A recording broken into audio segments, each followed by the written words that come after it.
Okay, Dr. Durham, you're good to go. All right, sounds good. Well, welcome everyone to the provider update for Tuesday, January 18th. Hard to believe we're halfway through the month already. Thanks for joining. We don't actually have a ton of updates today compared to the last few weeks, but let's go through and we'll just go through the slides and then take some time for questions at the end. I don't think there's anything new that I added to the timeline, just an overview of data. And again, none of this is really a surprise, but the whole United States, every county pretty much is red, like high level of transmission, which CDC is taking into account both test positivity rate and case count. So we haven't seen that in a long time, obviously due to Omicron.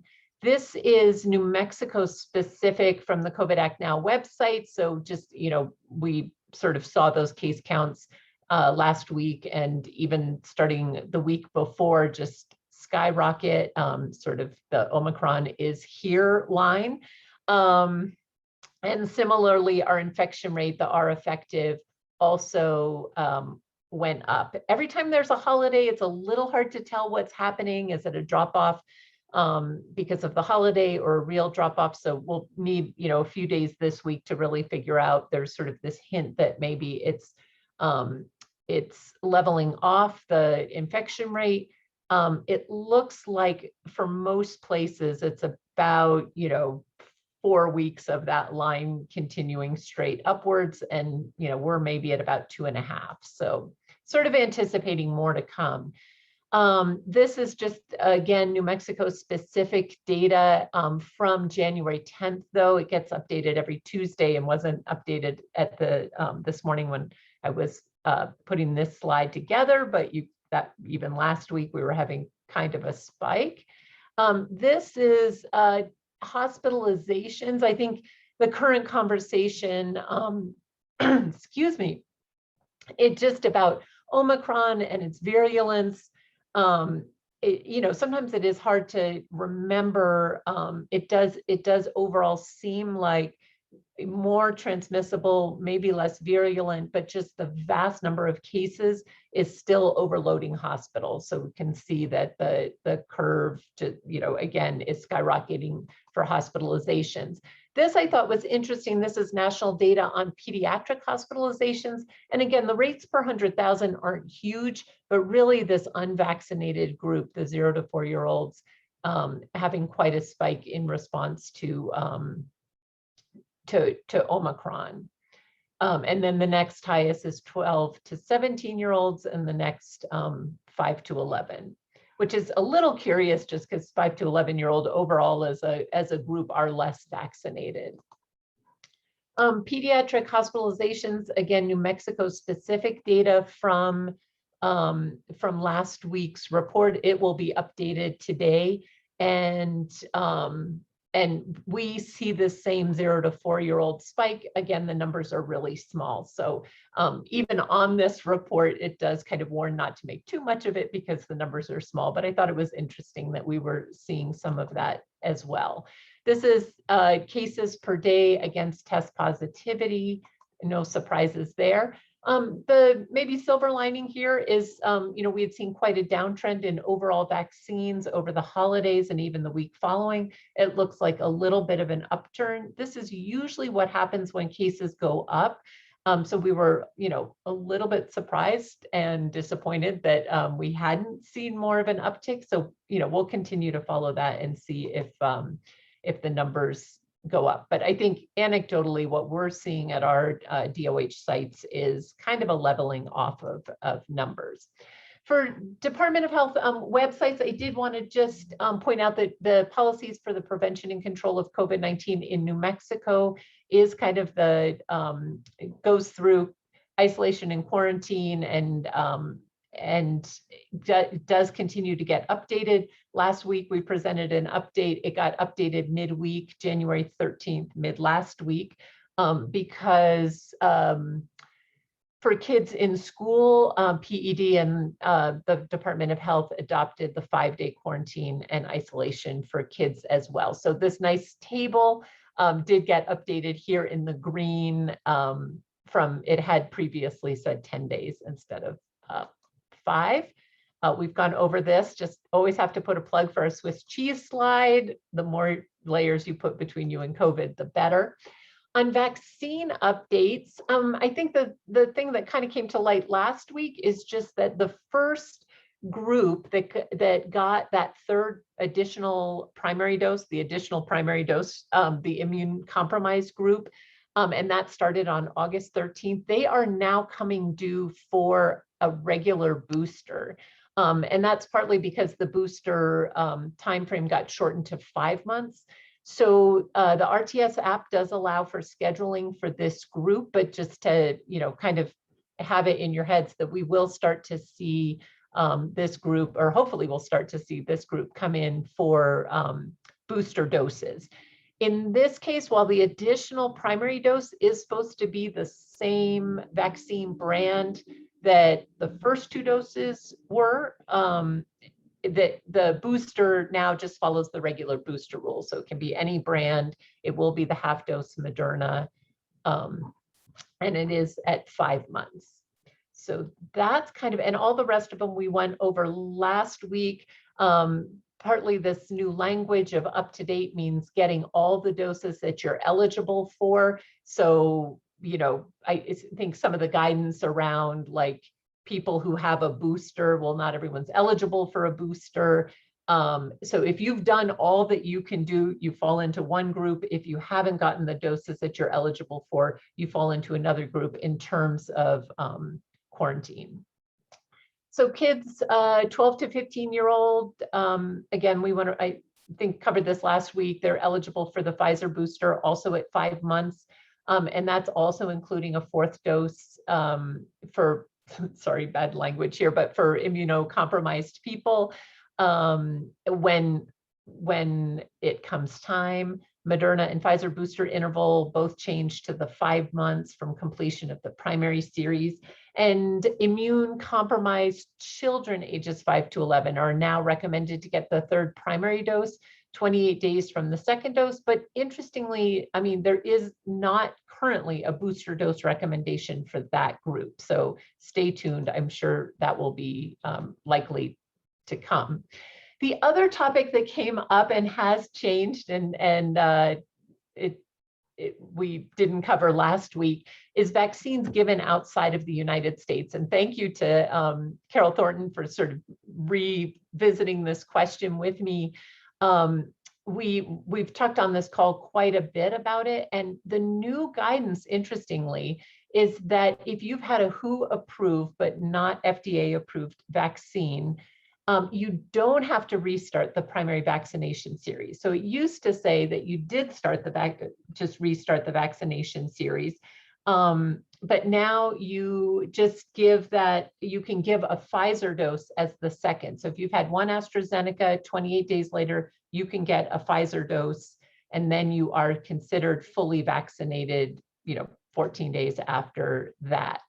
And then you can go on to have a booster dose, and or the additional primary dose if you're immune compromised. So little bit of a change there. And I'll just point out that there's a document called Emergency Use Instructions for healthcare providers. So these are sort of extra guidance on the use of Pfizer, and that's at this link. And then the interim clinical considerations is where this slide has largely been just clipped from. Here is the 10 vaccines approved for use by the WHO. They have added a couple since the last time we looked at this. I think it's these 2 Novavax vaccines, so the regular Novavax and the one that's being produced at the Serum Institute of India, which has a slightly different name, the Covovax. But at least Novavax is on the docket to be looked at by the FDA and the ACIP here in the United States. And again, this is just a great graphic that Edward Wake and the immunization team put together. And I think we'll just quickly go through the vaccine program reminders, nothing really new, but just temperature logs, a reminder to get those submitted. This, again, really more for reference, but just remember that the expiration dates do change. And so something, before you ever throw away a vaccine, to just double check whatever brand it is that you have the right expiration date, because it does change. And just the reminder that the gray caps should not go in the freezer, ultra low, or refrigerator only.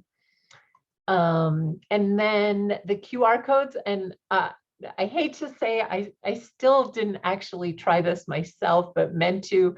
But again, if you download your COVID-19 vaccine record from VaxView, it comes with a QR code that should go into your Apple Wallet or other app like that, and then be something that you can present for scanning at places that are tracking vaccine that people are vaccinated before allowing entry. Testing updates we'll go through just real quickly. The federal program is launching tomorrow. This is the Biden initiative, 500 million at-home tests. So these are rapid antigen tests. And at least what we last heard is ordering begins January 19th. For today, they did have a one-day kind of pre-order that you might hear about. That was for specific high socially vulnerable zip codes that the CDC, determined. And but not a lot of warning on that program. But if the word has gotten out, there is a link in order to, if you live in one of those zip codes, you can order today. Otherwise, it opens for everyone tomorrow. And we did try to kind of send that out to some of our partners in those zip codes, but like I said, not a lot of time to get the word out. The other thing that's happening is there is a CDC-run surge testing program called Increasing Community Access to Testing. And that it looks like we got approved for 4 sites. So that should be Expo in Albuquerque, the Santa Fe Fairgrounds, Lee County Event Center in Lovington, and Las Cruces Public Schools Field of Dreams. And that will be PCR testing, but will hopefully expand testing capability in the state. We know that that's short, and those sites should be able to provide 1,000 tests a day, so really high volume. That's what they're looking to do. I don't think that'll be the case at the Lovington site. I think that is going to be more of a mobile site with fewer expected. We did have a 65% increase from the previous week of testing across the state. Again, no surprise. I'm sure everyone is banging on your doors to get tested. The turnaround times for our labs are, definitely increasing, but seem to be holding, compared to sometimes where it's gone up even higher. Of course, all of these are a range. So there's always that person who's waiting 7 days on their PCR, which is very frustrating. But overall, not too bad at this point, but likely to get worse as testing increases. The other thing is home testing. The New Mexico Department of Health did receive 200,000 boxes of this iHealth. There are 2 tests in each box. And those got distributed again by 2 counties, but by targeting zip codes within those counties that were highly socially vulnerable. And those went out last week. We had another 200,000 show up on yesterday, Monday, and should be going out this week. And it's essentially the emergency managers in the counties are helping with that distribution to people then on the county side. here's just a visual of the zip codes that were included. A list of the zip codes, the education, because again, home tests or any kind of test don't do any good if people don't know what to do with that result. But this is kind of our one pager on trying to pack as much information in as possible. And oh, I forgot to update it. There is a QR code on the latest copy of this that does link you back then to the DOH self-test page with more specific information. With our therapeutics update, just a reminder that the Regeneron and BAM-EDI, there was a halt to that use because they are really not effective at all in the face of Omicron, and we definitely have reached basically full Omicron in the state. We do have the molnupiravir and the Paxlovid available for prescription. So for anyone who's working with prescribers or is a prescriber, you know, it is sitting in pharmacy. So if you do have patients that test positive and are within 5 days, and again, with our testing situation, that can sometimes be the challenge, but it can be a rapid test that they test on or a PCR.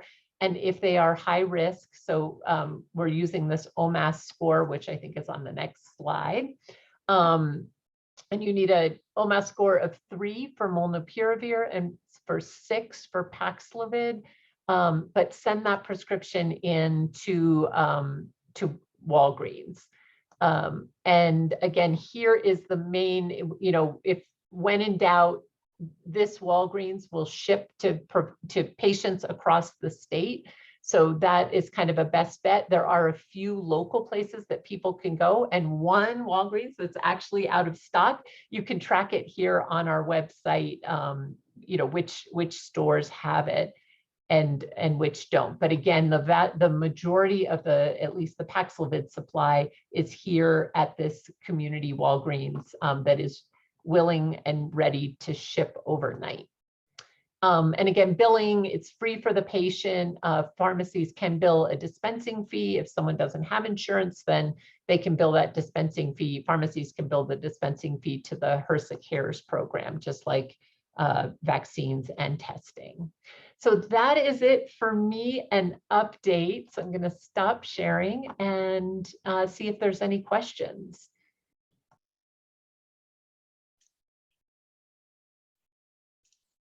Dr. Durham, thank you for that presentation. We do have some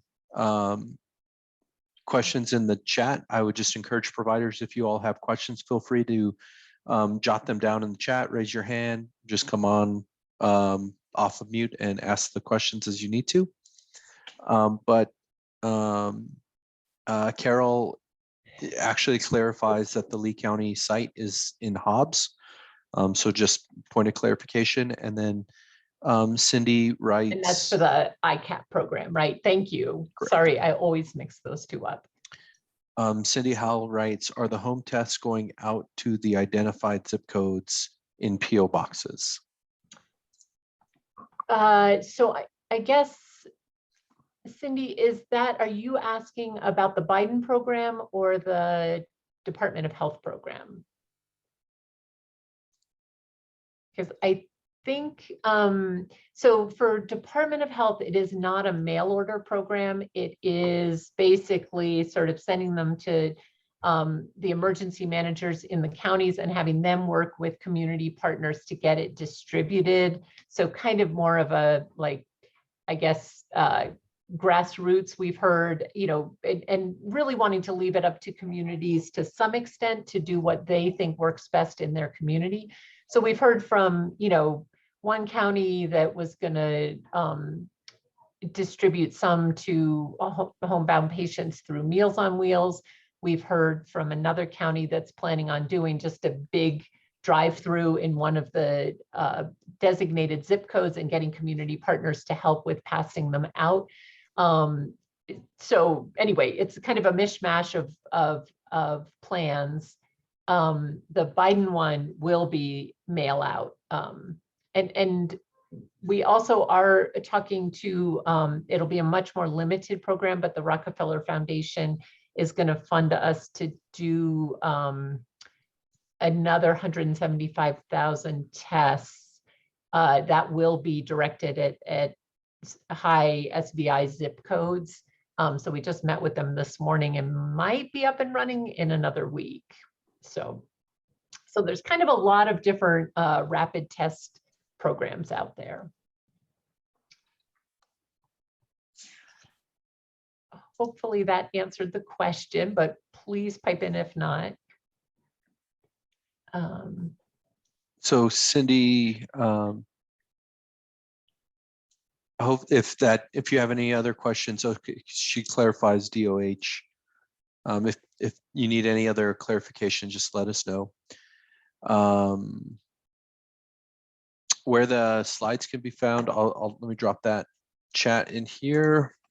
It's takecarenm.org, and then the providers tab, and then the orange bar for, let's see, maybe not. And I guess let me just go back to the DOH program. Partly we don't have any kind of infrastructure or like kind of personnel bandwidth for mailing tests out. So this is why, you know, we were lucky enough to be able to purchase the 1 million tests and actually working on put in an order for another 1 million. So really appreciative of people on the ground to help with some of that, you know, getting them to people. And then there have been some questions about the tracking, and we are asking emergency managers to kind of track how they distributed. And again, that could be, you know, I gave them to these 6 community organizations to have them pass it out, or we left, you know, we put them at the community center, or we had a drive-through. But we are not asking for like patient specific, or, you know, not asking for like which specific people got the test. So it's kind of a broad strokes in terms of reporting back. And the link that I just sent everybody is wrong. Give me 1 second. We'll get it. Looks right. It is. It will pull up a 404 page.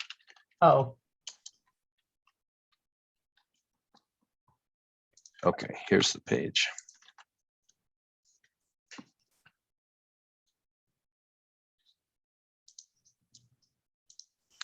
So then the next question is, in regards to inputting patient vaccines in DOH, is there a setting to be changed so that my medical assistant is able to input information on her computer?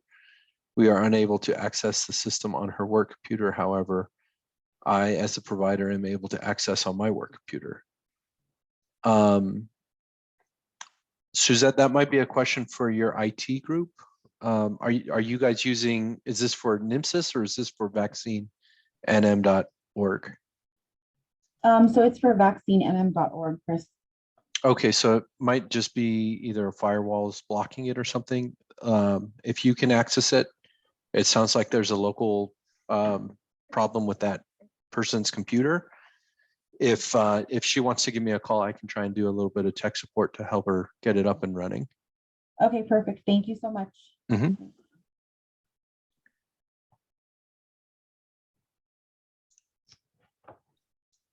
Any other questions, guys? Any other questions, concerns, input? If not, we can salvage 30 minutes of our lunch hour and grab a quick bite. All right. Well, thank you all so much for joining. And we will, I guess, plan on seeing you next week because the rate things are changing. It seems like likely something will come up by next week. But if there are really no updates, we'll send out a notice on Monday and cancel. But appreciate everyone tuning in and appreciate everyone's work out there. Thank you so much. Thank you. Bye, team. Bye.